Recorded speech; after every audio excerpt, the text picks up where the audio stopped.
I'm Atul Grover from AAMC, and I want to welcome here to another Congressional Academic Medicine Caucus briefing. We're going to talk today specifically about strategies to address shortages in rural and underserved communities with a particular emphasis on training. And I've got a couple of guests with me here today.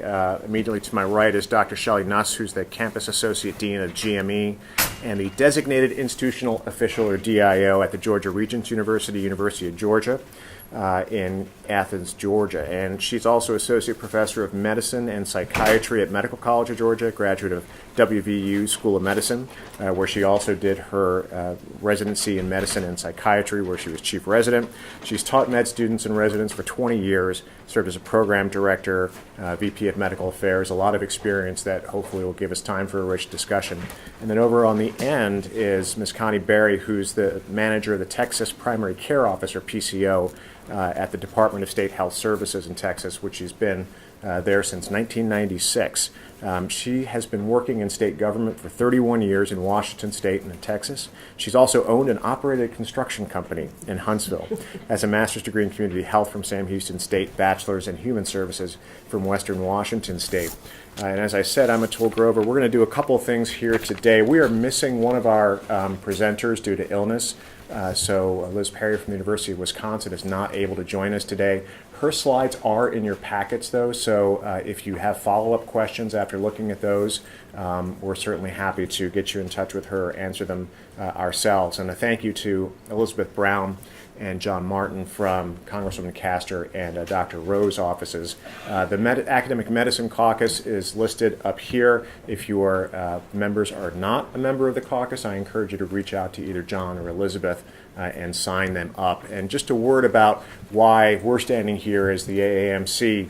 We represent all 141 MD granting schools in the U.S., nearly 300 major teaching hospitals and health systems, including VA health systems and academic societies. And if you think about our footprint, we're about 5% of hospitals and at doing 20 to 25% of all the patient care in the country.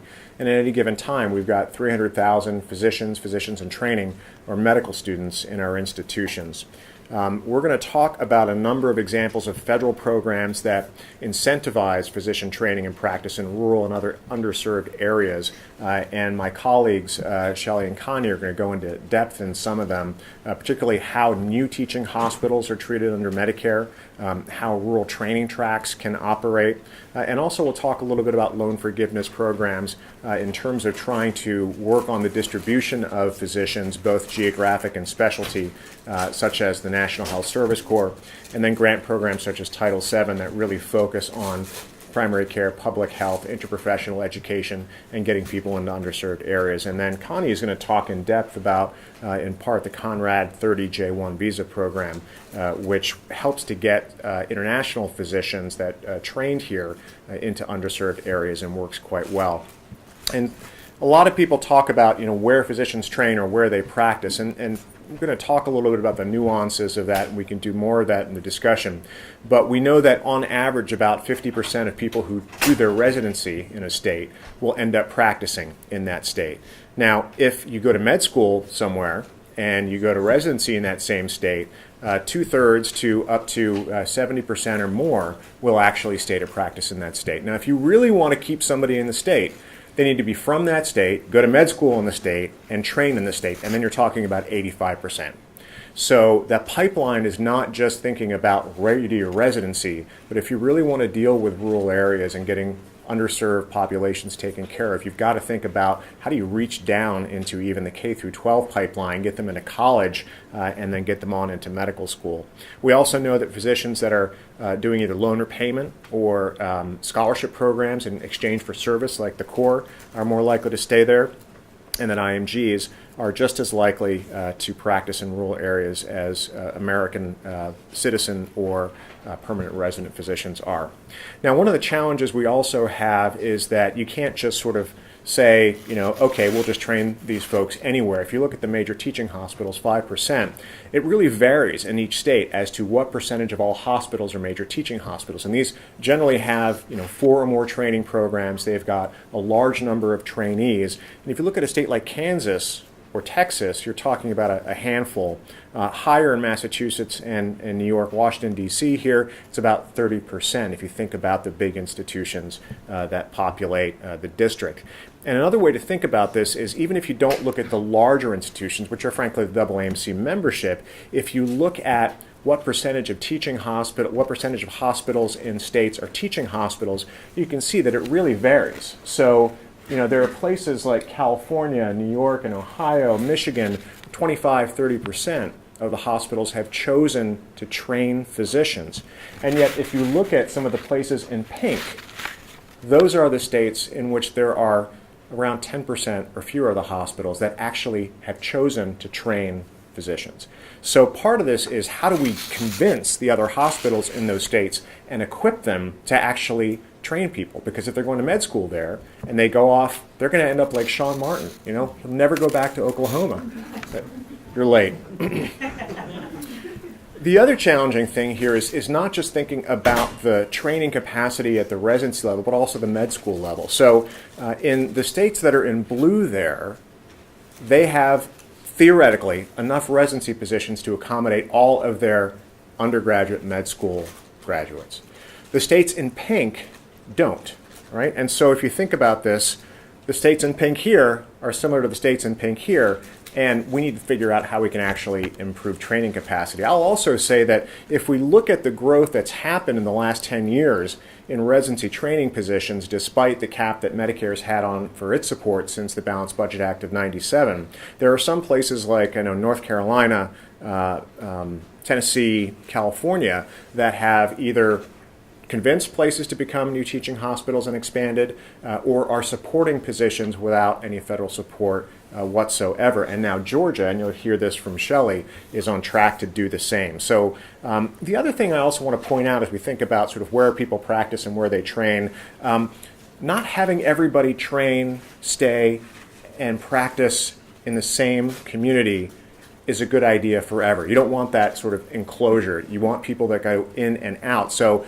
some movement is a good thing, and it does happen. So I trained at the University of California in the San Francisco campus, and I'm just showing you 8 years of data from the 5 UC campuses and where their graduates end up practicing. And it's all 50 states, right? And so California actually has a very high retention rate. It's a nice place to live, but how do you get people into other states and other communities? They think about that as well. And also the Inland Empire, other parts of California that are underserved, because most of the UC campuses are in fairly urban areas. This is just a snapshot from University of North Carolina. They've done a lot of work looking at who are they giving physicians to that they train, who are they taking physicians from, and they've done some nice work. We can share that data with you. And so if you look at some states, like Idaho, for instance, even though it trains some physicians, they have more physicians that are practicing in Idaho today that trained in California than trained in Idaho. Texas, Washington State, where they have the Great Whammy Partnership, is also another sort of physician donor to those states. Wyoming, interestingly, does train a fair number of physicians, but their retention of their residents is less than 30%. Other states, Vermont, New Hampshire, Iowa, also retain only about a third of the people that they train. So part of this for you policymakers is also thinking about what are the other policies that are in place that either incentivize people to practice in these states, in these communities, or are disincentivizing and kind of force them out. There are a couple of things that, even though Medicare established this cap on support for residency training at individual teaching hospitals at the end of 1996, essentially, there is a rural training track partnership where urban hospitals, a lot of our institutions, can partner with rural hospitals and actually receive credit for the time that they spent in both the rural and urban hospitals. The rural portion of their training has to be greater than 50%. And I have experts on this in the room with me, my colleagues, and we also just published a new rural track training guide, which is on the website for your ability to download. National Health Service Corps, again, provides loan repayment scholarships. About 20% are scholarships now, I believe 80% loan repayment. Sometimes it's difficult for physicians to decide in their first year of medical school when they're going in, I'll take a scholarship. I know for sure I want to do primary care. I know for sure that I want to do service in an underserved population. Congress has authorized that program or need mandatory authorization, but we still have to go through the annual discretionary spending process, which is always a challenge. Similarly, another discretionary program, Title VII, that works very well in terms of training physicians that are in needed specialties, particularly primary care, and going to needed areas that are either health professional shortage areas or medically underserved areas. They work on distribution from a specialty and geographic standpoint, and certainly there's been support most recently. Reps Burgess and DeGette and Senator Reid have recommended $280 million of funding for that program. There are other programs that again serve special needs. The Children's Hospital GME program supports freestanding children's hospitals and the pediatric specialists that really end up working all over the country but train in just a handful of institutions. The Conrad program I'm going to let Connie go through, but just to give you a sense of the scope of this program, in the light green here is the field strength, the number of docs that are being supported through the Conrad 30 waiver program for international graduates, and up until the last couple of years, that's actually been greater than the field strength of the National Health Service Corps. The other interesting thing is, even though the Conrad program allows for essentially 30% up to 50% of physicians in need as designated by the state, and again, Connie will talk about that process to be in specialties other than primary care, you can see that states have decided to max out in their other specialty areas as well as looking for primary care physicians because both are in need, not only in rural and underserved areas, but urban underserved areas. So I will turn this over to Dr. Nuss, who's going to talk about GME expansion at new teaching hospitals, which is really fascinating to see the Georgia experience, and then we'll go from there to Connie Berry.